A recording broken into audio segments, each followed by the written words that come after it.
under the belief that every value or benefit of religion is just as attainable without it. You can join a religion, for example, to experience community or meaning or principles or comfort or truth or happiness. And while I do believe some form of these things can be attained with plenty of religions, I don't think any of these things are exclusively religious experiences. They are human experiences. And while religious exclusivists tend to stamp their logo on a product which belongs to all of us, I tend to be collecting rituals from all over in music and comedy and travel, folklore, and the sciences that can provide these essentials. Serenity, for example. The religious can often claim the serene as institutional, but really, it's simply a feeling of being fully removed from anxiety. A potent sense of peace. A moment when the past seems as weightless as the future, and all you can do is soak in the present.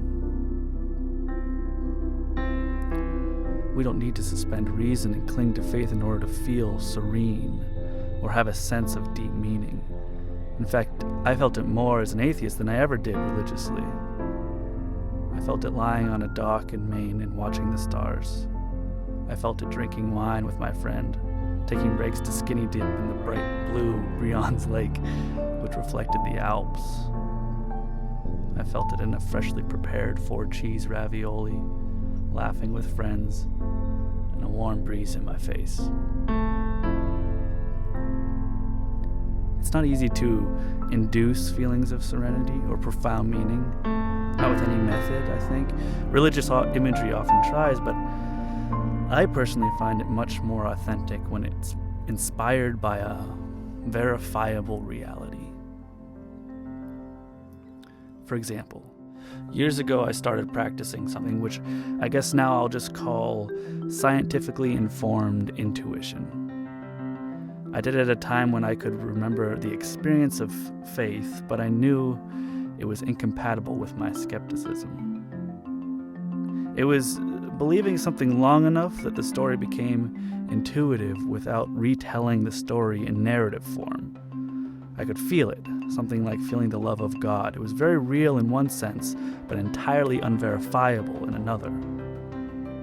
When I started exploring non-theistic philosophies, I wanted to experience both at the same time. Something real for me and real for everyone else. Something like feeling deep down that I had evolved or that I was standing on a globe. I'll give you an example. One week I was at the beach in South Carolina, enjoying learning about the patterns of the moon and the tide by sight. At first, watching the phases in the tide was my way of feeling, and astronomy was my way of understanding. But that wasn't quite enough for me. One night, I was waiting for the moon to rise over the ocean, and I had prepared for this night by practicing something called vection. A vection is a sensory illusion. It's that feeling you get when you're sitting on a train and another train is parked next to you, and that train starts to move, and for a moment, you feel like the one that's moving. I'd been practicing by paying attention to that sensation when it arose naturally, mostly on the tee, and attempting to switch it back and forth, convincing myself purposefully that I was the one moving, and then convincing myself that I was the stationary one, back and forth as many times as I could before the feeling wore off.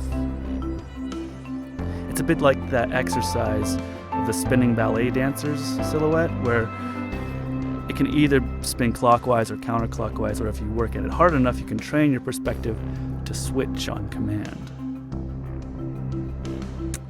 I had also noticed that it's just about impossible to perceive the motion of the moon by naked eye unless you're stargazing for hours, or unless you have a stationary object on the ground to compare it to, like a tree or a mountain, or, in this case, the ocean's horizon.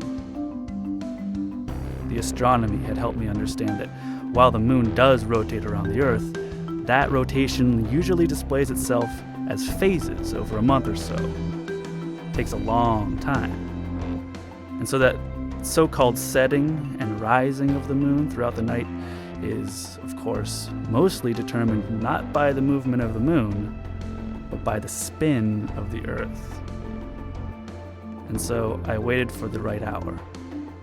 And from the moment that the first light of the full moon peeked up over the horizon, and thanks to the point of reference, I could watch the slightest movement as it crept upward, its orange light reflecting off the distant ripples in the ocean.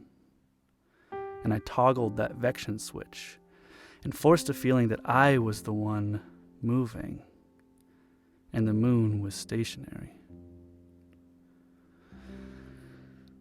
Of course, you could just blow this off as a useless illusion. But let me remind you, the illusion is actually the contrary, that the moon is moving, rising and setting. And so that sudden instability in your chest, that intuitive feeling that the very ground you're standing on is spinning, is the reality. A reality that until the very first proposition that the Earth rotates and its eventual popularity as a scientific theory would have been impossible for any living thing on our planet to experience. So I've kept on trying to practice intuiting these bigger realities, and I'd like to try to pass some of that on to you. So take a moment now, if you wish, to picture the reality of yourself, where you sit, to start simply, what's below you, the foundation of the building you're in, the city you're in, what country you're in, where the ocean is compared to you, where the mountains are. Orient yourself, literally picture it. Now picture yourself as you are on a giant molten globe with just a thin, hard crust being catapulted and whirled through outer space. You're moving right now, faster than you've ever noticed, faster than a rocket, right now. You're rotating in and out of view of a giant burning star. The only thing that separates you from endlessness, from all those billions of galaxies, from light years of cold, empty space, and from literally everything else that is and will ever be, is a thin sheet of air and vapor. And that little sliver of space is where all of life, all the forests and fauna that have thrived and faded, all our ideas, all the history we've ever known is located between rocks floating on a giant molten mass and a few hundred miles of atmosphere in endless space. And you are alive. You are a biological marvel. The first earthly life began to replicate billions of years ago, and some part of that didn't stop living until it was you. You're a product of nearly unfathomable origins, while simultaneously a witness to it. Not just by studying it, you feel it. You feel hunger, you feel excitement, you can feel inspired, you can feel turned on, you can feel happiness, and you can reflect on things. You can now reflect on the combined reflections of millions of others like you, spanning over thousands of years. And you're not only a witness to the universe, you are it. You are a part of it. The substance of your body was fused in a star, spat out and sculpted by billions of years of natural selection. And here you are, extraordinarily fortunate just to be able to experience anything at all. Capable of identifying the circumstances that produced you, feeling gratitude towards them, and practicing generosity back into them. You can feel extraordinary feelings simply from witnessing the character of a dog, or the flight of a bird, or the beauty and color and fragrance of a flower, but there's so much more. So much more. Endless things. You'll never run out of things to see. You'll never run out of things to feel. You are alive and capable of appreciating that you're alive on a place that you are naturally adapted to, on a place that you find beautiful, on a place that you can connect with others like you, where food you love grows naturally, where the fluid that keeps you alive falls from the sky, where every day starts and ends with a unique display of vibrant colors. You exist. You are here. Remember that. Memorize that. Because there's nothing more meaningful, profound, beautiful, or serene than reality. We don't necessarily need faith to know this.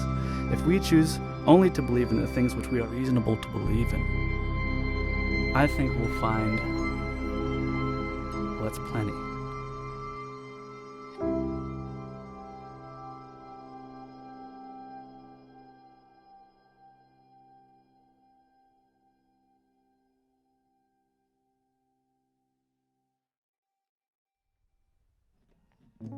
Oh, hey, thanks for watching today. If you're just joining us, then be sure to check out the rest of my channel. I think if you like this one, you'll probably like the other stuff that I've been doing. This is part of a series, so stick around, subscribe if you want. If you like the music, then you can have it. It's yours. It's free to download. It's my music, so I give you permission. I also give you permission to use it in any of your stuff if you want. It's Creative Commons, so just use my name and go right ahead. Share the love. And follow me on Twitter. Be sure to check out next week's video when it comes out on Thursday. Oh, and of course, if you like my stuff, support me on Patreon. That'd be super help. All the colors that you saw today were markers that I bought from Patreon supporters. So thank you, Patreon supporters.